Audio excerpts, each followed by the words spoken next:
युधिष्ठिर की कहानी सुनाने जा रही हूँ। आइए सुनते हैं।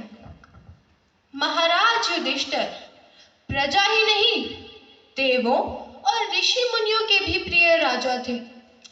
ऋषि मुनि जहाँ सभा में आकर अपना मार्गदर्शन पाते थे, वहीं प्रजा अपने विवाद निपटाने दरबार में आया करती थी। एक दिन महाराज युधिष्ठिर सभा में बैठकर सभी के विवादों का फैसला कर रहे थे। उस दिन सभी झगड़े निपटाने में कुछ ज्यादा ही समय लग रहा था। महाराज झगड़े निपटाते निपटाते बहुत थक गए। महाराज सभी झगड़े निपटाकर जब अपने स्थान से उठकर जाने लगे, तब एक व्यक्ति भागता हुआ आया और बोला, महाराज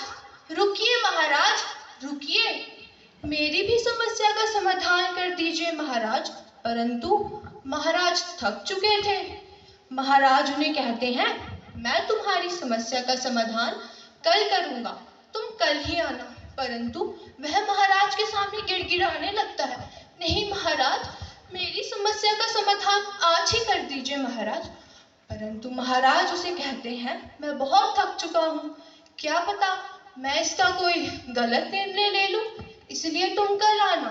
परंतु वह व्यक्ति फिर गिड़गिड़ाने लगता है और बोलता है, महाराज कितना ही समय लग जाएगा महाराज, आप मेरी समस्या का समाधान आज ही कर दीजिए महाराज। परंतु महाराज उसे बहुत नम्रता पूर्वक कहते हैं कि मैं तुम्हारी समस्या का समाधान कल ही करूंगा, इसलिए तुम कल ही आना। और यह कहकर वहां से चल देते हैं। सभा में बैठे बाकी लोग महाराज को जाते देख वहां से जाने लगते हैं। वहीं दूर खड़ा भीम सोचता है कि मुझे तो कुछ करना ही होगा, जिससे इस व्यक्ति की समस्या का समाधान आज ही हो जाए। और वो भरी सभा में जोर जोर से नाचने लगता है। वो किसी की परवाह ना करते हुए बस नाच रहा था, कभी यहाँ तो कभी वहां, बस वो भरी सभा में नाच ही रहा था। सभी उसे देखकर हैरान हो जाते हैं कि भीम को अचानक क्या हो गया, इसके नाचने का कारण क्या है। और महाराज से पूछते हैं, महाराज भीम के नाचने का कारण क्या है महाराज, ये क्यों नाच रहा है। महाराज को तो भीम के नाचने का कारण समय नहीं पता था।